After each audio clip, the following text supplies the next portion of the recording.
नाज़रीन अस्सलामु अलैकुम वरहमतुल्लाहि वबरकातुहू।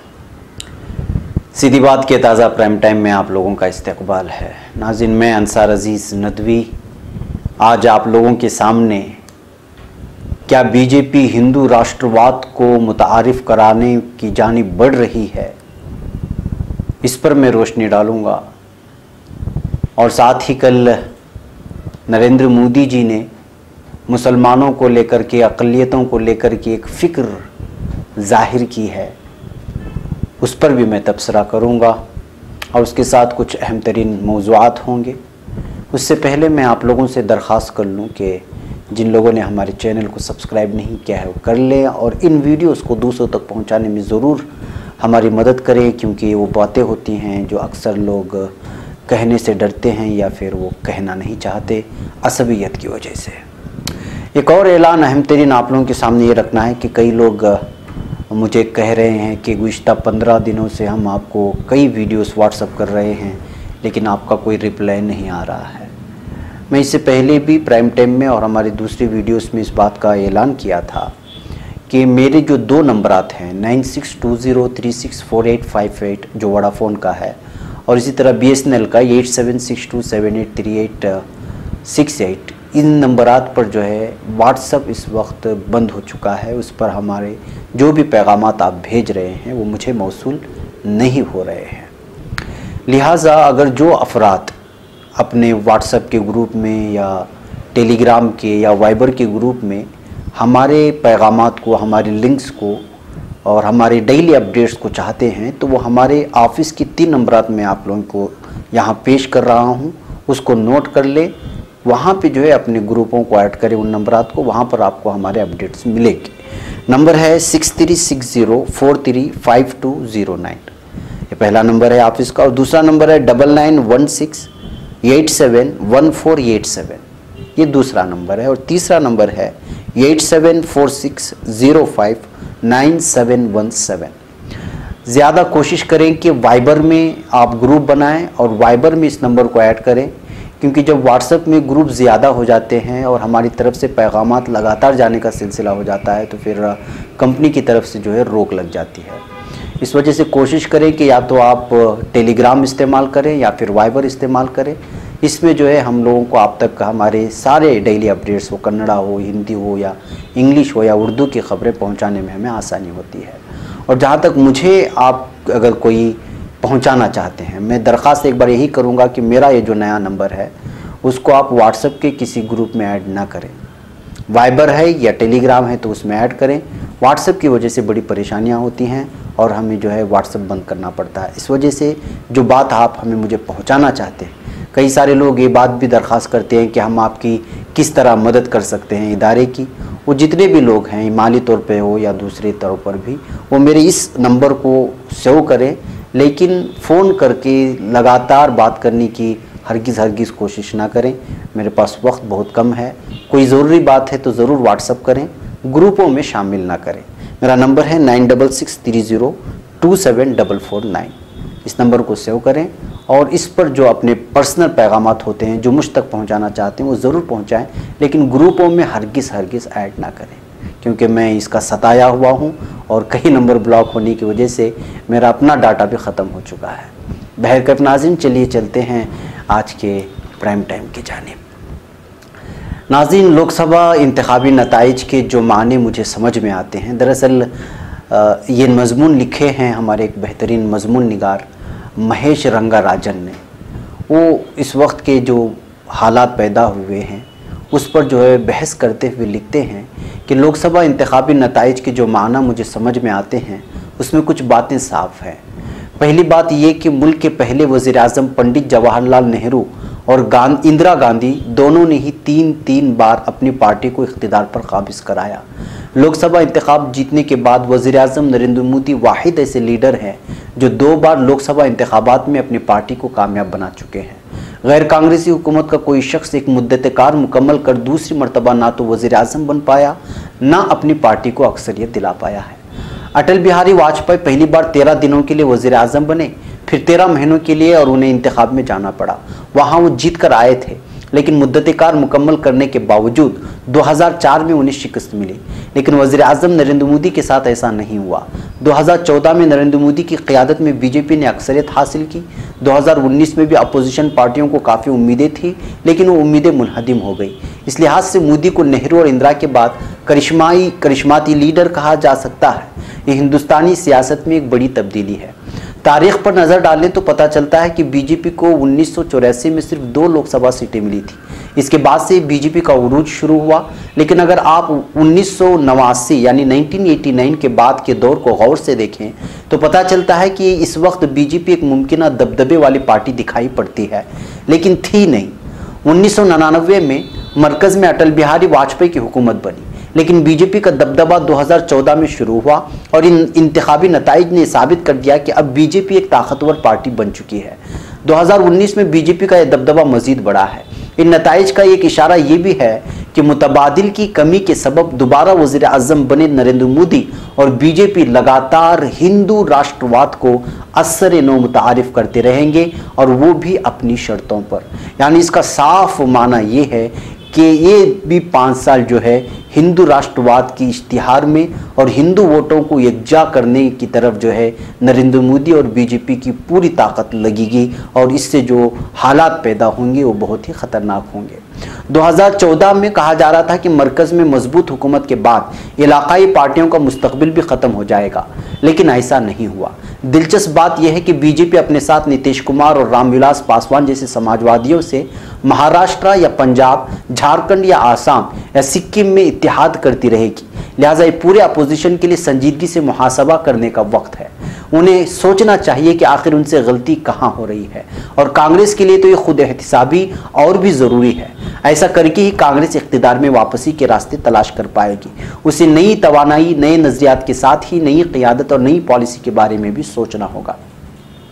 अगर हिंदुस्तानी सियासत को ध्यान से देखें तो आप पाएंगे कि गुज़िश्ता तकरीबन 1 दहाई में कुछ इलाकों में अहम तब्दीलियाँ हुई हैं।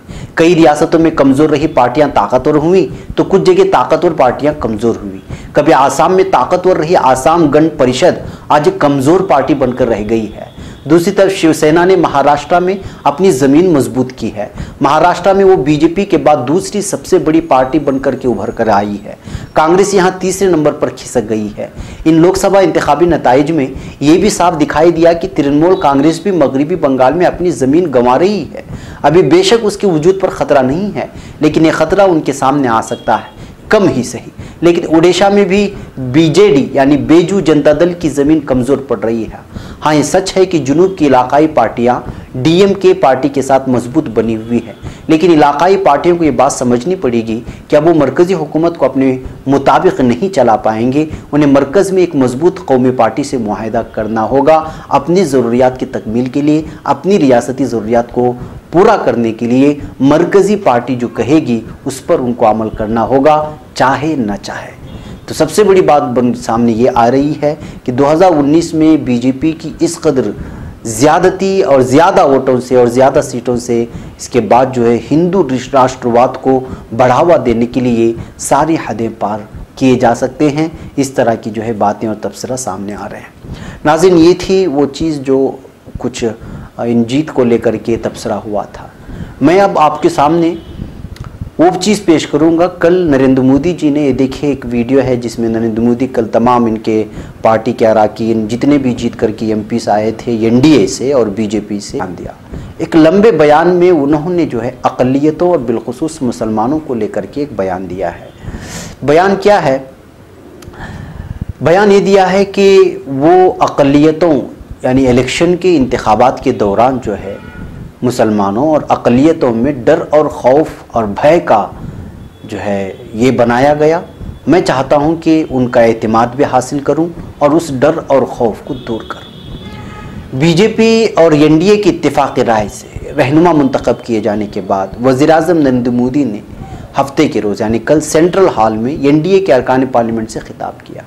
अपने खिताब के दौरान उन्होंने कहा कि अक़लियती तबके को आज कितना खौफ में रखा गया है, उनके साथ अब तक धोखा हुआ है, ये उनके जुमले थे।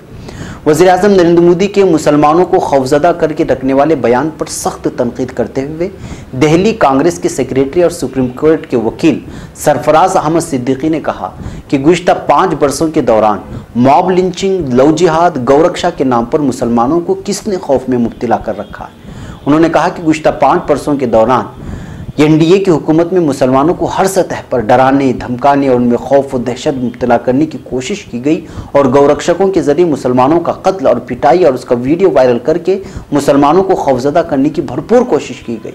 उन्होंने दावा किया कि गुज़िश्ता 5 बरसों में 50 से ज़ायद लोगों को गाय के नाम पर और मॉब लिंचिंग में कत्ल किया गया है, लेकिन सनात नहीं है, तरक्की नहीं है और इस नज़रिए की हार हुई है जिसमें बोलने की आज़ादी, लिखने पढ़ने की आज़ादी, तालीम और रोज़गारी की ज़मानत, सनत और हिरफत लगाने की आज़ादी, किसानों की खुशहाली और अच्छे माशरे की तश्कील की ज़मानत है।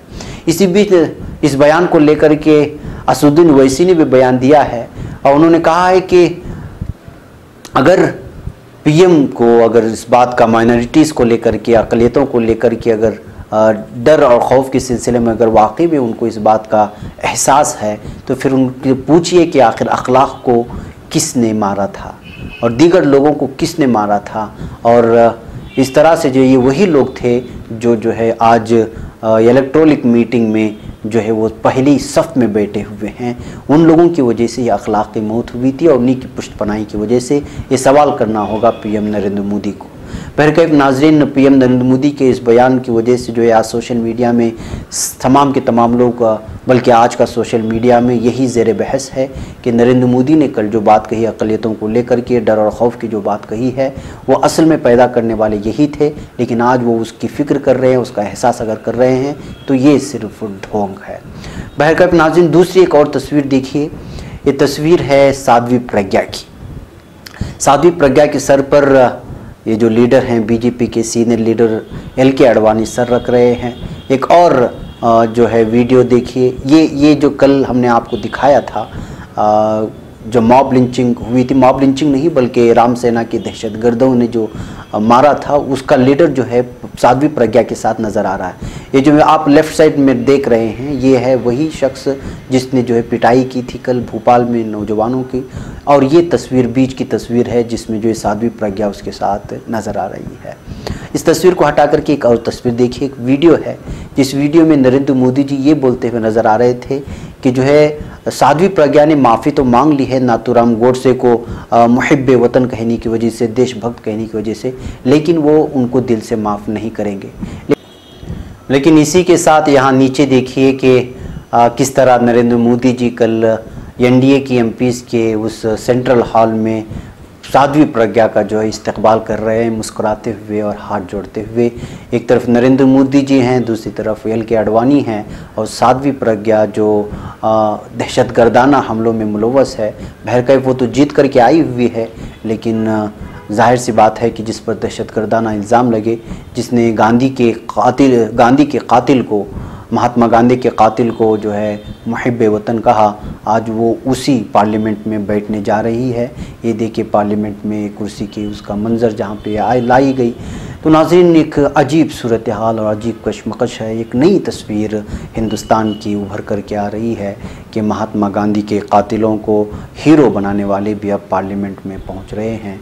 ये वो बदलाव है जो बदलाव हिंदुस्तान का एक ऐसा नक्शा पेश कर रहा है जो डरावना है, भयानक है और हिंदुस्तान के मुस्तकबिल के लिए दाव पर लगाने वाला है। बहरकैफ नाज़रीन, आज के प्राइम टाइम में हमारा यही पैगाम है कि बहरकैफ कल जो नरेंद्र मोदी जी का जो बयान अक़लियतों को लेकर के आया है, हम उसको जो है पॉजिटिव ही लेते हैं और देखते हैं कि जो है वो किस अंदाज़ में अपनी अक़लियतों और बिलख़ुसूस मुसलमानों का एहतिमाद जीतने की कोशिश करते हैं। और इसलिए कि सिर्फ़ अक़लियतों में मुसलमान भी नहीं हैं, दलितों के साथ भी नाइंसाफ़ी हुई है और गुजरात से और मुल्क के मुख्तलिफ़ इलाक़ों से OBC कोटा और फिर जो है पसमानदा तबक़ात के साथ आला ज़ात के लोगों की जिस अंदाज़ में जो है जुल्म हो रहा है उनके साथ वो भी सामने है, और ईसाई बरादरी के साथ भी जो जुल्म सितम होता है वो भी सामने है।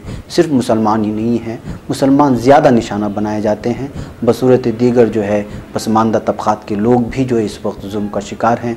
उनके सिलसिले में भी इस तरह की जो है अक़लियत का लफ्ज़ इस्तेमाल किया है, तो ज़ाहिर सी बात है कि मुल्क हिंद की सारी अक़लियतें उसमें आ जाएंगी, और हम लोग पॉजिटिव ही लेते हैं इस बयान को कि जो है कम से कम गुज़िश्ता 5 सालों में इस सिलसिले में उन्होंने डर और भय का खौफ और फैलाने वालों को अगर किसी तरह उन्होंने जो है उनको कैफ़र किरदार तक नहीं पहुंचाया है, तो इस 5 साल के वक्फे में तो वो ज़रूर अक़लियतों के लिए कुछ ना कुछ ज़रूर, चाहे तरक्याती हो या फिर दीगर जो है मैदानों में काम करने ये उम्मीद लगाएंगे ज़रूर। नाज़रीन, मुझे यहाँ पर इजाज़त दें, कल फिर इंशाअल्लाह ताला आपसे मुलाकात होगी। अस्सलामु अलैकुम व रहमतुल्लाहि व बरकातहू।